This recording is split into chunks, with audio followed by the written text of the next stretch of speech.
انہوں نے باری باری ٹھوکر سے دونوں کو پرے دھکیلا۔ دیکھ کیا رہے ہو، لے جاؤ انہیں۔ دونوں گارڈز نے آگے بڑھ کر ایک ایک کو تھام لیا اور زبردستی گھسیٹ کر باہر لے جانے لگے۔ صاحب خدا کے واسطے بخش دیں، رحم کریں، معاف کر دیں، وہ دونوں گھسٹتے ساتھ بلند آواز میں فریاد کر رہے تھے۔ ہڈ حرام!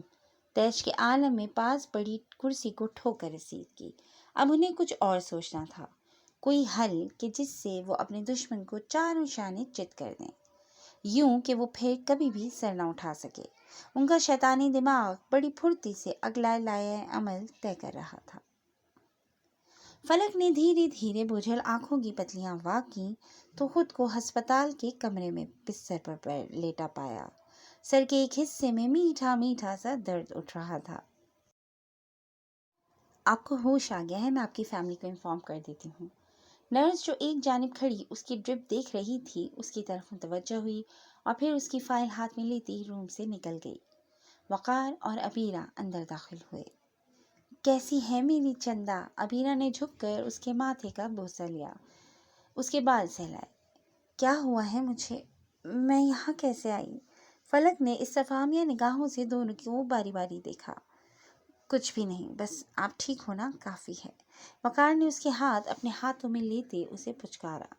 ڈاکٹر انہیں آلریڈی بتا چکا تھا کہ اچانک ملنے والے جھٹکے کے سبب ہو سکتا ہے وقتی طور پر اسے کچھ یاد نہ ہو، مگر کچھ دیر میں سب یاد آ جائے گا۔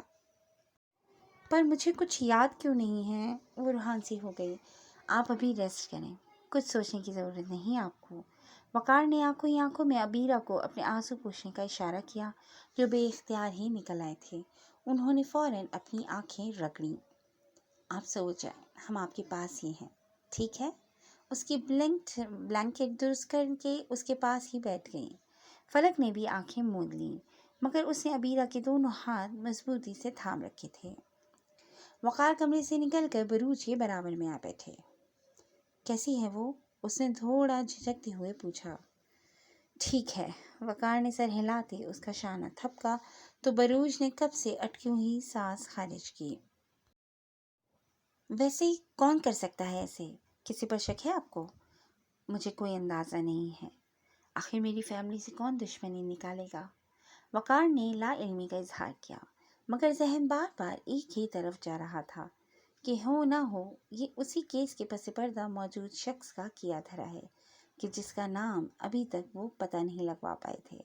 پھر اپنے خیال کو جھٹکتے بروج کی جانب متوجہ ہوئے۔ بیٹا، تم تھک گئے ہوگے، اب گھر جاؤ۔ میں تمہارے یہ احسان کبھی نہیں بھولوں گا۔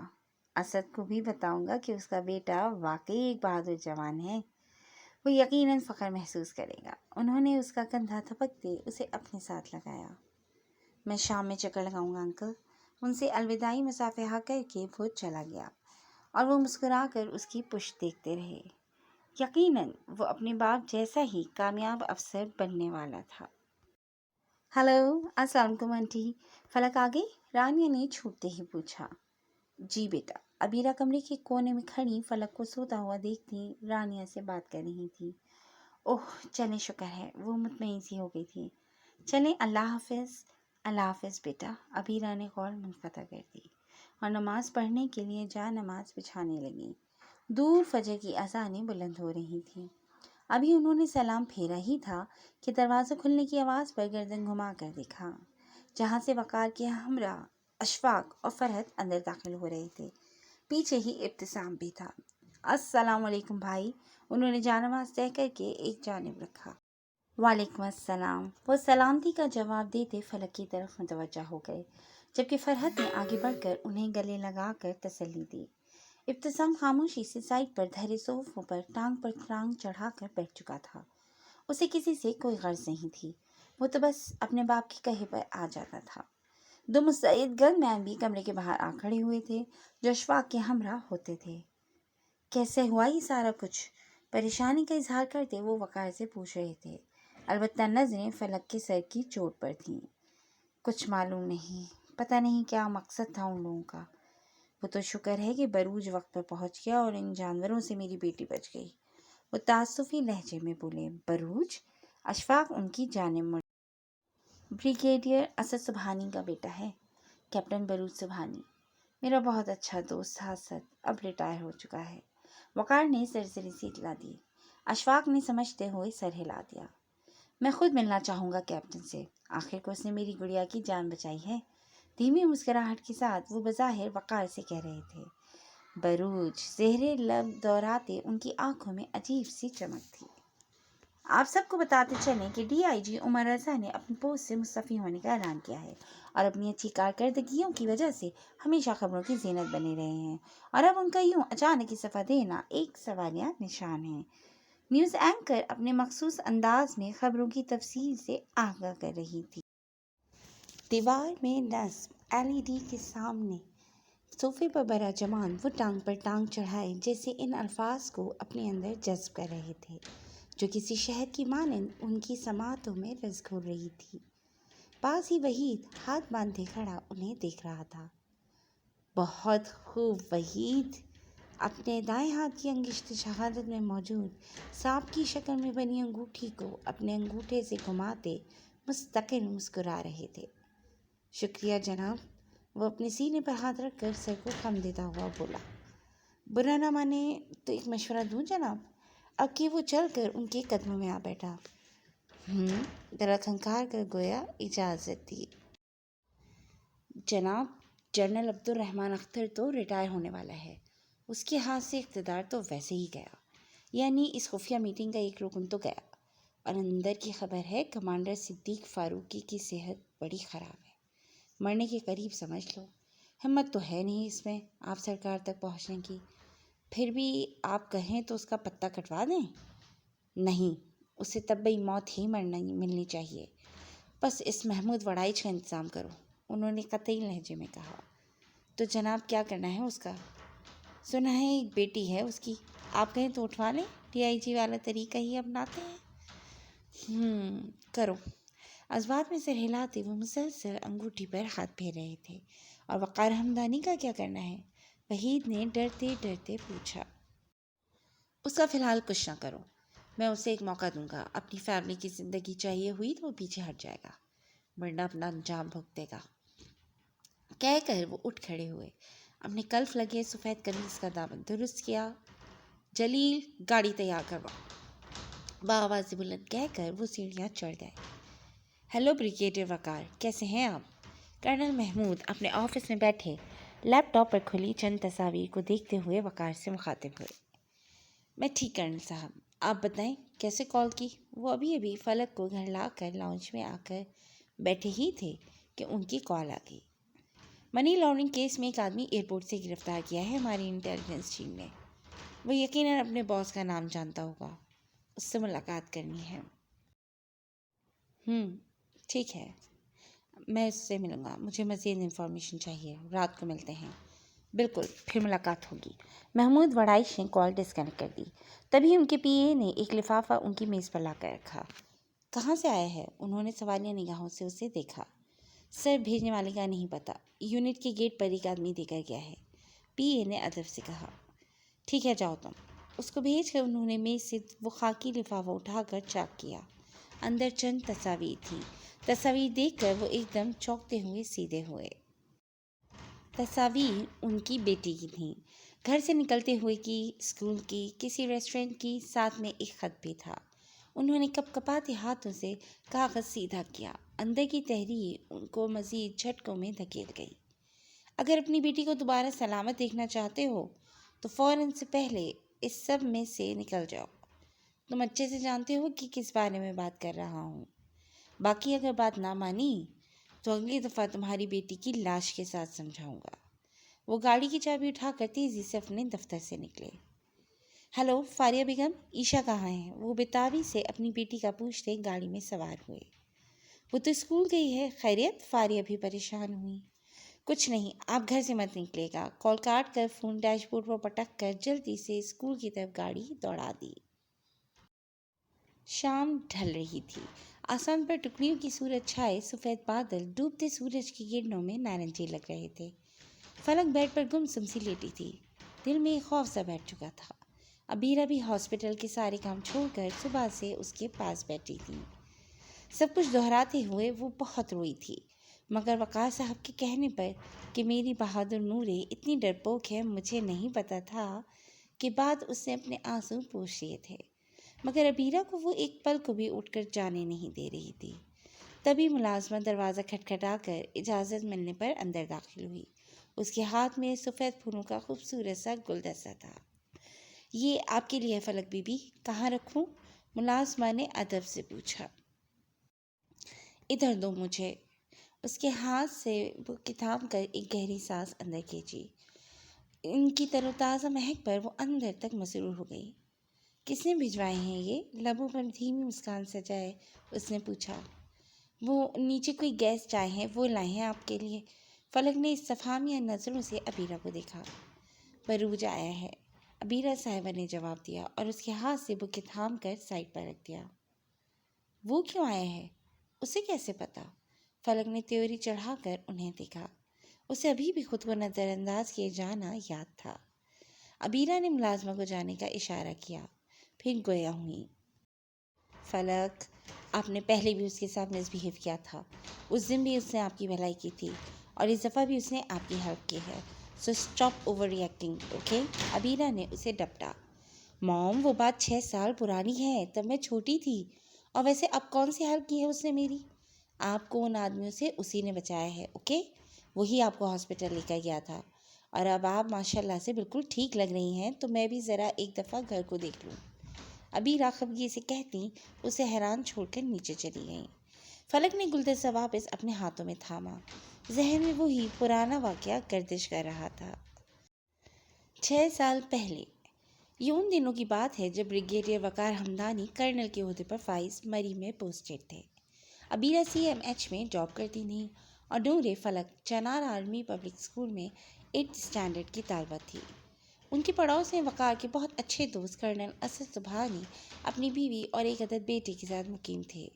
دونوں فیملیز میں خاصی الگ سلگ تھی۔ ان کے اس قدر قریب ہونے کی ایک بڑی وجہ وقار اور اسد کا کورس میٹ ہونا تھا۔ فلک کی بھی بروج کے ساتھ کافی دوستی تھی، حالانکہ وہ اس سے 4 سال چھوٹی تھی، پر وہ اس کا بہت خیال رکھتا تھا۔ ان کے اسکول میں فنگالا تھا، جہاں بروج اور فلک کے ڈرائیور کے ہمراہ گئے تھے۔ بروج وہاں اپنے دوستوں کے ساتھ مصروف ہو گیا۔ واپسی کے ٹائم پر وہ اسے کہیں نظر نہ آئی۔ بروج متلاشی نظر ادھر ادھر دوڑاتا اسے تلاش کر رہا تھا، جب اسے ایک لڑکی پر فلک کا گمان گزرا، جو 3 لڑکوں اور ایک لڑکی کے ساتھ قدرے الگ تھلگ حصے میں کھڑے تھے۔ ان لڑکوں کو دیکھ کر وہ تیزی سے ان کے قریب آیا۔ وہ بخوبی جانتا تھا کہ ان لوگوں کی وہاں کیا سرگرمیاں جاری ہیں۔ نورے، کیا کر رہی ہو تم یہاں؟ وہ اس کے سر پر آ کر دھاڑا۔ فلک، جو ان لڑکوں کی دیکھا دیکھی ویب لبوں سے لگانے ہی والی تھی، اس کے یوں دھاڑنے پر ہڑبڑا کر پلٹی۔ ویب سرے سے اپنے پیچھے چھپا لیا۔ نتھنگ، وہ نہ چاہتے ہوئے بھی ہکلا گئی۔ کیا چھپا رہی ہو نورے؟ وہ سخت آنسوات لیے اسے گھورتا 2 قدم قریب آیا۔ باقی سب لڑکے سانس روکے تماشا دیکھ رہے تھے۔ I am not hiding anything، وہ زور زور سے گردن نفی میں ہلاتی جلدی سے بولی۔ ہاتھ مزید پیچھے کر لیا۔ Let's go. ناگواری سے سب پر ایک نظر ڈالتا وہ اس کے ہاتھ پکڑنے کو آگے ہوا، جبھی ایک لڑکے نے سرس سے اس کا ہاتھ روکا۔ ہے یو، کیا لگتے ہو اس کے جو اتنا روب جما رہے ہو؟ انتہائی آوارہ لب و لہجہ اور آواز کی لڑکھڑاہٹ اس کے نشے میں ہونے کی چغلی کھا رہی تھی۔ بروج نے نفرت سے اپنا ہاتھ جھٹکا۔ Mind your own bloody business, اسے راز سا دھکیل کر فلک کا بازو دبوچا اور اپنے ساتھ لے گیا۔ وہ بھی کھنچتی چلی گئی، مگر پیچھے سے وہ لڑکا لوفروں کی طرح چلا رہا تھا۔ ہے baby, we will try it some other time, جبکہ وہاں موجود لڑکی زہر خند لہجے میں بڑبڑائی۔ یہ پتہ نہیں اتنا کیوں اوور ہوتا ہے۔ Leave it Irshma, baby, mood spoil مت کرو۔ وہی لڑکا جسے بروج نے دھکا مارا تھا، ارشما کا کندھا تھپک کر گہرا کش لیتا بڑی مہارت سے اسموک کے رنگز ہوا میں خارج کرنے لگا۔ پارکنگ میں لا کر بروج نے ایک جھٹکے سے اس کا ہاتھ چھوڑا۔ وہ گرتے گرتے بچی۔ تم کبھی ان کی کمپنی میں نہیں بیٹھو گی، سمجھی؟ انگلی اٹھا کر سختی سے تنبیہ کی۔ اسی پل نظر اس کے ہاتھ میں موجود وپ پر گئی۔ فلک نے اس کے نظروں کے تعاقب میں دیکھتے جلدی سے وپ والا ہاتھ پیچھے کیا، پر وہ دیکھ چکا تھا۔ تم تم نے یہ پیا ہے؟ وہ شوق تھا اس کے ہاتھ سے ویب جھپٹتے بولا۔ اس کی آنکھوں میں سرخ ڈورے ابھر آئے تھے۔ نو آئی، وہ کچھ کہنا چاہتی تھی پر آواز حلق میں اٹک گئی۔ تمہیں پتہ ہے یہ کیا ہے؟ اس کا بازو شکنجے میں لیتا دوسرے ہاتھ سے ویب اس کی آنکھوں کے سامنے لہراتا پوچھ رہا تھا۔ فلک کی زبان تالو سے چپک گئی، الفاظ ساتھ چھوڑ گئے۔ وہ گنگ سی اسے دیکھے گئی جو سرخ نگاہیں اس پر جمائے ہوئے تھا۔ یہ بچوں کے کام کی چیز نہیں ہے، سمجھی؟ آئندہ ایسی چیزوں کو ہاتھ نہیں لگانا، اوکے؟ اس کے چہرے کے اڑے رنگ دیکھ کر وہ قدرے نرم پڑا۔ اوکے نورے، نیور ٹچ دس، انڈرسٹینڈ؟ ایک بار پھر سے دبی کی۔ Who the hell are you? اس کے نرم پڑتے ہی وہ جھٹکے سے اپنا بازو چھڑاتی دور ہوئی۔ بروج نے نہ سمجھی سے آنکھیں سکوڑ کر اسے دیکھا۔ تم مجھے وہاں سے ایسے کھینچ کر لائے ہو؟ You know how embarrassing it was? میں کوئی بچی نہیں ہوں، اوکے؟ اینڈ تم زیادہ میرے باپ نہ بنو، وہ نخوت سے اسے تکتی زہر قد لہجے میں بولی۔ تم میرے ساتھ آئی ہو، so you are my responsibility, وہ نرمی سے بولا۔ To hell with your responsibility بروج، مجھے وہ واپس ہو، وہ کہتے ساتھ ہی اس پر جھپٹی۔ بروج نے ویب والا ہاتھ ہوا میں بلند کر لیا۔ وہ جو بمشکل اس کے کندھے تک آتی تھی، ویب کو خود کی پہنچ سے دور دیکھا تو چھلانگیں لگا کر اس کے ہاتھ سے جھپٹنے لگی۔ آخر کار پھولی سانسوں کو ہموار کرتے تنفر سے اسے دیکھا، جو بظاہر سنجیدہ مگر آنکھوں میں فاتحانہ چمک لیے اسے دیکھ رہا تھا۔ فلک کو ایک دم نہ جانے کیا سوچی، اپنے ناخن اس کے منہ پر رگڑ دیے۔ آؤچ! تم پاگل ہو! اس کی حرکت پر گال پر ہاتھ رکھ کے وہ حیرت سے اسے دیکھنے لگا۔ پاگل تم ہوگے! ایک زبردست مکہ اس کے پیٹ میں رسید کیا تو وہ دوہرا ہو گیا، حالانکہ وہ محض دکھاوا کر رہا تھا۔ آؤچ نورے! وہ پیٹ پر ہاتھ رکھ کے مصنوعی درد سے بولا۔ آئی ایم ناٹ نورے، آئندہ تم بھی مجھے فلک ہی بلاؤ گے، تمہاری میری دوستی ختم۔ وہ زمین پر پاؤں مارتی آگے آگے چلنے لگی۔ کہاں جا رہی ہو؟ ڈرائیور اور گاڑی وہاں ہیں، وہ تیزی سے اس کے پیچھے دوڑتا ہوا آیا۔ میں خود چلی جاؤں گی، وہ بنا مڑے حتمی انداز میں بولی۔ اوکے جاؤ، شیر کا لقمہ بننا ہے تو ابھی جنگل سے گزر کر جاؤ گی تو کسی بھوکے شیر کا بھلا ہو جائے گا۔ بائے بائے فلک، بہت اچھی تھی تم، میں انکل کو بتا دوں گا۔ وہ چہرے پر بلک کی سنجیدگی سجائے بڑی معصومیت سے بھولا تھا۔ شیر کے نام پر فلک ایک دم رکی، پھر پلٹ کر بروج کو دیکھا۔ وہ بھی اس کے پیچھے ہی مڑ کر چلنے لگا۔ فلک پیچھے سے دوڑ کر آئی اور اسے کراس کرتی جلدی سے گاڑی کا پچھلا دروازہ کھول کر بیٹھ گئی۔ اس کی اس حرکت پر بروج بڑی ہی مشکل سے اپنی مسکراہٹ ضبط کرتا شارٹ گن پر آ بیٹھا اور ڈرائیور کو گاڑی چلانے کا کہا۔ ویسے میں انکل کو تمہاری آج والی حرکت ضرور بتاؤں گا، اب کہ وہ بالکل سنجیدہ تھا۔ تم نہیں بتاؤ گے، فلک زور سے اس کے کان کے پاس چلائی۔ میں ضرور بتاؤں گا، وہ حتمی انداز میں بولا۔ فلک اسے غصے سے گھورتی رہی، پھر اگلے ہی پل پیچھے سے اس پر جھپٹ کر دونوں ہاتھوں میں اس کے بال دبوچ کر جھنجھوڑے۔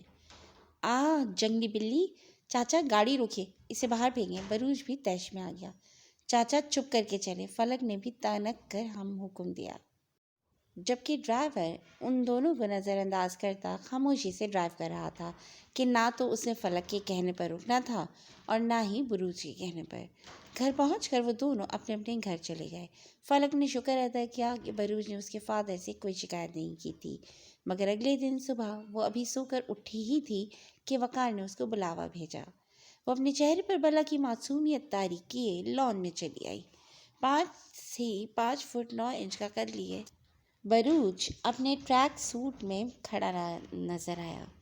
یس ڈیڈ، بروج پر ایک نظر ڈال کر وہ دھیرے سے منمنائی۔ بروج کیا بتا رہا ہے؟ آپ نے اسموکنگ کرنی چاہیے، وہ سختی سے بولے۔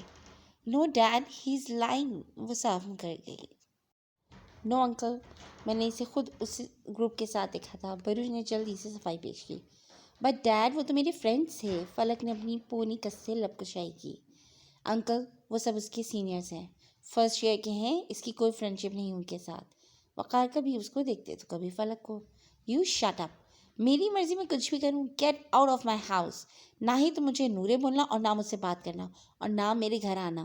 فلک نے خود ہی بے وقوفی کا مظاہرہ کرتے اپنا پول بھی کھول دیا۔ اف نورے!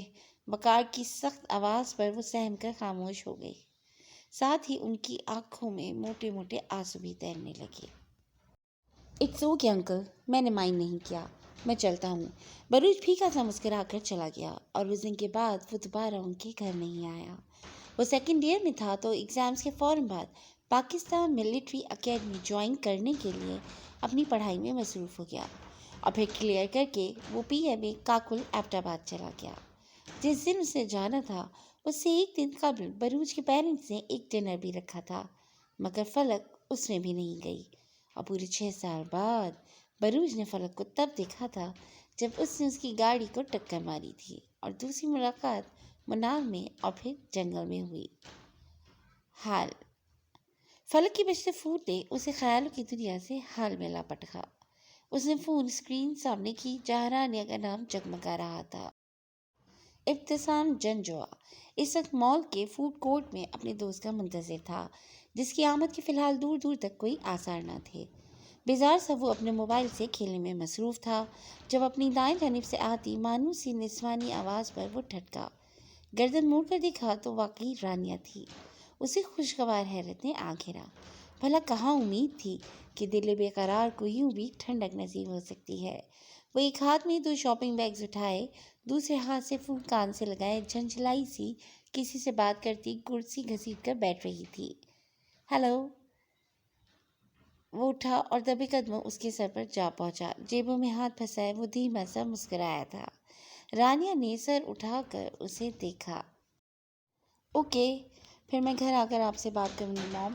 کال منقطع کر کے اس کی جانب متوجہ ہوئی۔ ہائے، کیسے ہو ابتسام؟ خیر مقدمی مسکراہٹ کے ساتھ اسے بیٹھنے کا اشارہ کیا۔ وہ بھی جیسے اسی چیز کا منتظر تھا، فوراً بیٹھ گیا۔ آئی ایم پرفیکٹ، تم بتاؤ؟ بالکل ٹھیک۔ ہاتھوں کی انگلیاں آپس میں پھنسا کر کوہنیاں میز پر جمائے وہ ہر طرف دیکھ رہی تھی سوائے اس کے۔ ویسے میں ایکسپیکٹ نہیں کر رہا تھا تمہیں اس وقت یہاں۔ کیوں بھائی، اس میں اتنا ان ایکسپیکٹڈ کیا ہے؟ رانیہ نے اسے دیکھتے سوالیہ ابروج کا۔ مجھے لگا تھا کہ تم اپنی دوست کی تیمارداری میں مصروف ہوگی، ابتسام نے ہنستے ہوئے چھیڑا۔ دوست کی تیمارداری؟ رانیہ نے نہ سمجھی سے اس کے الفاظ دہرائے۔ اس فلک کی؟ اس نے برا سا منہ بنایا۔ کیوں؟ فلک کو کیا ہوا ہے؟ وہ بیمار ہے؟ رانیہ نے اچنبھے سے پوچھا۔ تمہیں نہیں پتا؟ خیر اچھا ہے، چھوڑو، ابتسام نے سر جھٹکا۔ مجھے بتاؤ تو کیا ہوا ہے فلک کو؟ رانیہ نے پریشانی سے کہتے اپنا فون اٹھایا۔ اف، میں نے کیوں بول دیا اس کے سامنے؟ وہ دل میں خود کو زرزنش کرتا خوب بدمزہ ہوا۔ کچھ نہیں ہوا، میں مذاق کر رہا تھا، اس نے بات بنائی، مگر رانیہ اسے گھورتے ہوئے فلک کا نمبر ملانے لگی۔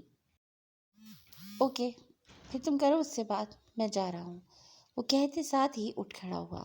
اسے امید تھی کہ وہ روکے گی، مگر اس نے نہیں روکا، اور وہ موبائل جیب میں اڑستا ایلیویٹر کی جانب بڑھ گیا۔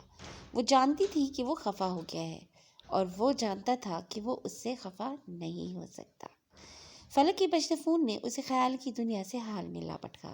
اس نے فون اسکرین سامنے کی جہاں رانیہ کا نام جگمگا رہا تھا۔ اس نے فون سائلنٹ موڈ پر کر دیا۔ فی الحال عجیب سی بیزاریت محسوس ہو رہی تھی، اور ایسے میں وہ رانیہ کی شکووں کی پٹاری کا بوجھ اپنے ناتواں کندھوں پر اٹھانے کی سکت خود میں نہ پاتی تھی۔ سر میں ہلکا ہلکا درد بھی شروع ہو گیا تھا۔ بکے اور موبائل سائڈ ٹیبل پر رکھ کر وہ تکیہ سیدھا کر کے لیٹ گئی۔ ذہن مسلسل اسی چیز میں اٹکا تھا کہ وہ نیچے اس کے پیرنٹس کے ساتھ بیٹھا ہے۔ مجھے کیا، بھاڑ میں جائے، اونچی آواز میں بڑبڑاتے خود کو بے پرواہ ظاہر کرتی زبردست سی آنکھیں میچ گئی۔ اور بھائی، فوج کے علاوہ بھی کوئی معاونت زندگی میں آئی ہے یا نہیں؟ وقار صاحب نے باتوں ہی باتوں میں عذرائے مذاق اسے چھیڑا۔ فی الحال تو نہیں انکل، اور ایسا ارادہ بھی نہیں ہے، وہ ان کی بات پر دلکشی سے مسکرایا۔ ارے کیوں بھائی، شادی خانہ آبادی کی کوئی خواہش نہیں کیا؟ عبیرہ نے سوسر اسے تھماتے استفسار کیا۔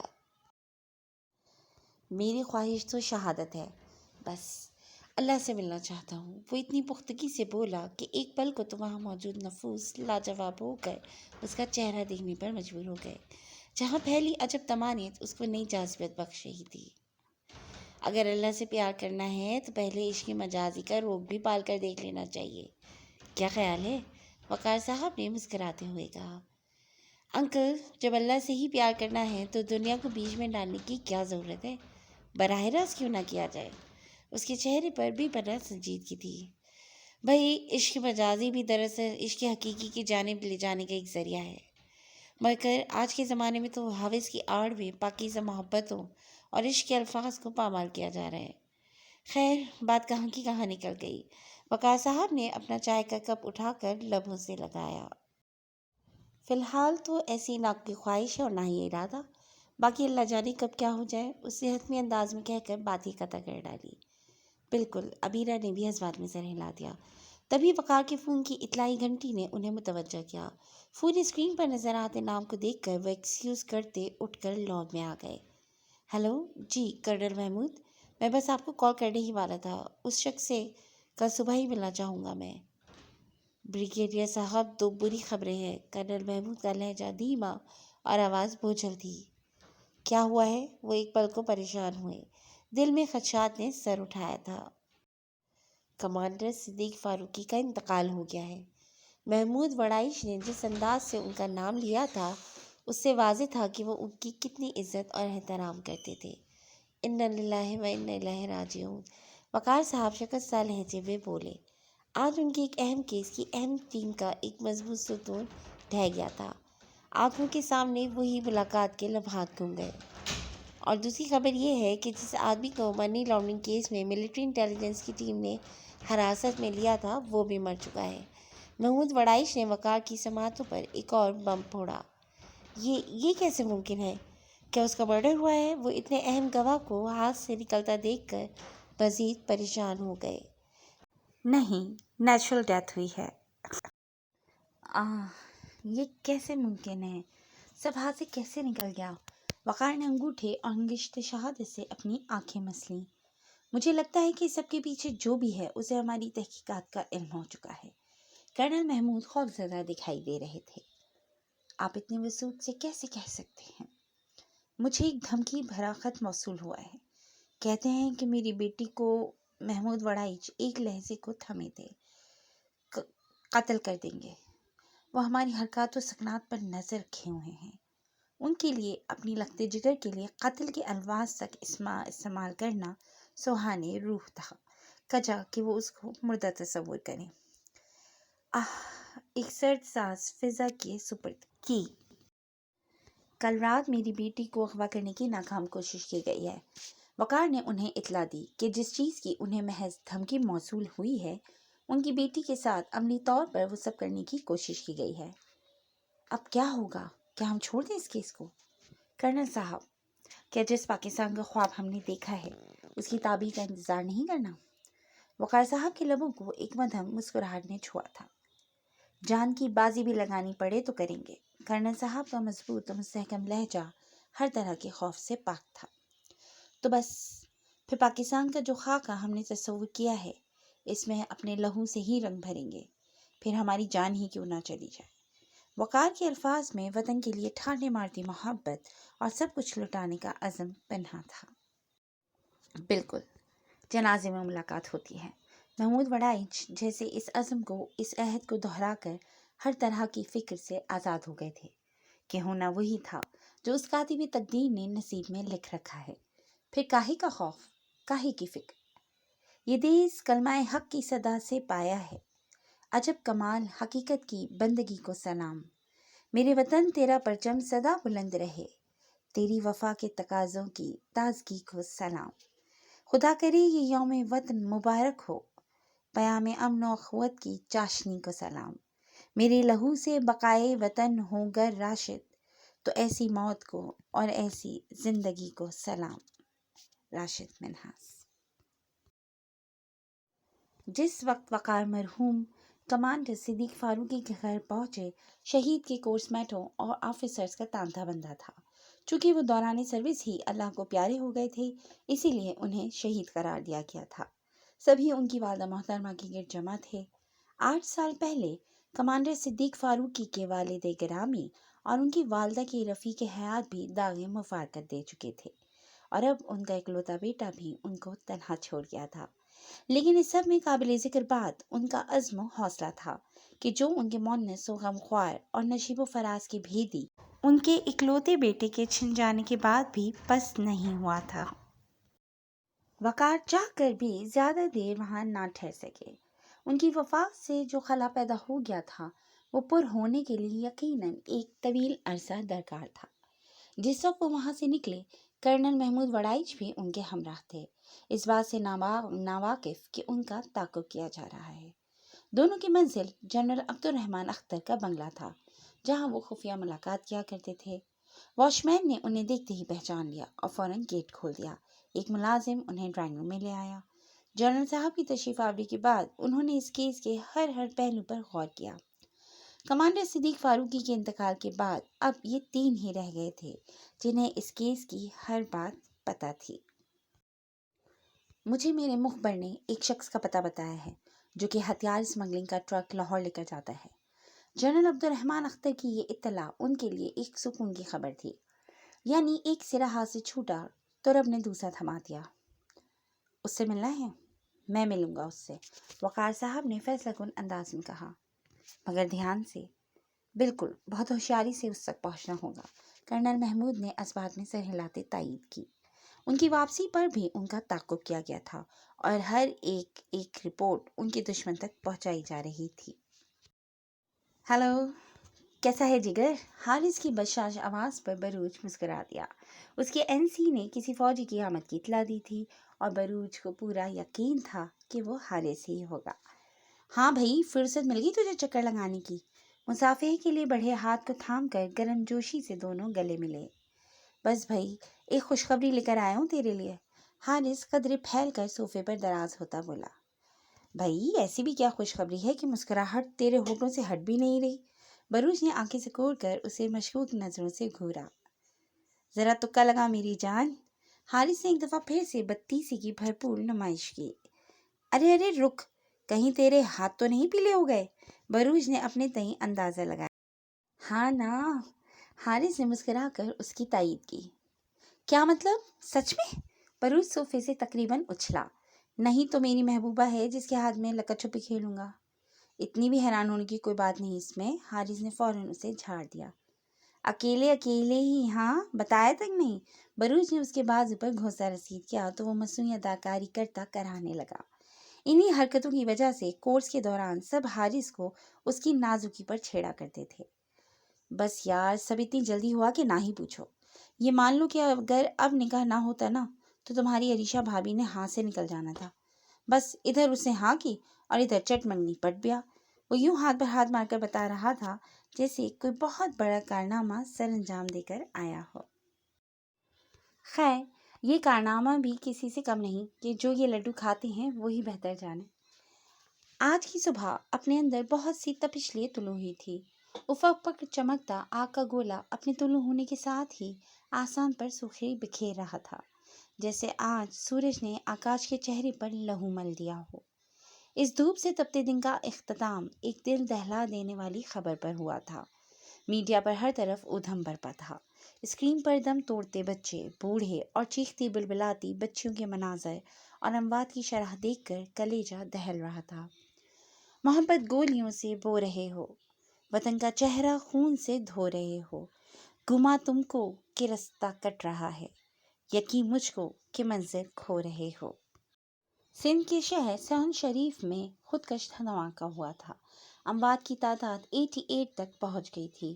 دربار کا راستہ بند کر دیا گیا تھا اور دربار کے احاطے میں کھڑے حاضرین خاموشی سے آنسو بہاتے نظر آ رہے تھے۔ ظالموں نے لال شہباز قلندر کے وجد میں ڈوب کر دھمال کرتے عقیدت مندوں کو خون میں نہلا دیا تھا۔ یہ ظالم اپنی شریعت کی دہشت میں اس پوری قوم کو قضا کی آغوش میں دھکیلنا چاہتے ہیں اور اسی لیے آئے دن درسگاہوں، مدرسوں، مسجدوں اور بازاروں کو نشانہ بنایا جاتا ہے۔ وقار اسکرین کے سامنے بیٹھے رنجیدگی سے اسکرین پر چلتے مناظر دیکھ رہے تھے۔ پاس ہی ابیرہ بھی بیٹھی تعصب سے اسکرین کو ہی دیکھ رہی تھیں۔ فلک بھی سیڑھیاں اتر کر ان کے ساتھ ہی آ بیٹھی۔ وقار نے اس کا سر اپنے سینے سے لگا لیا۔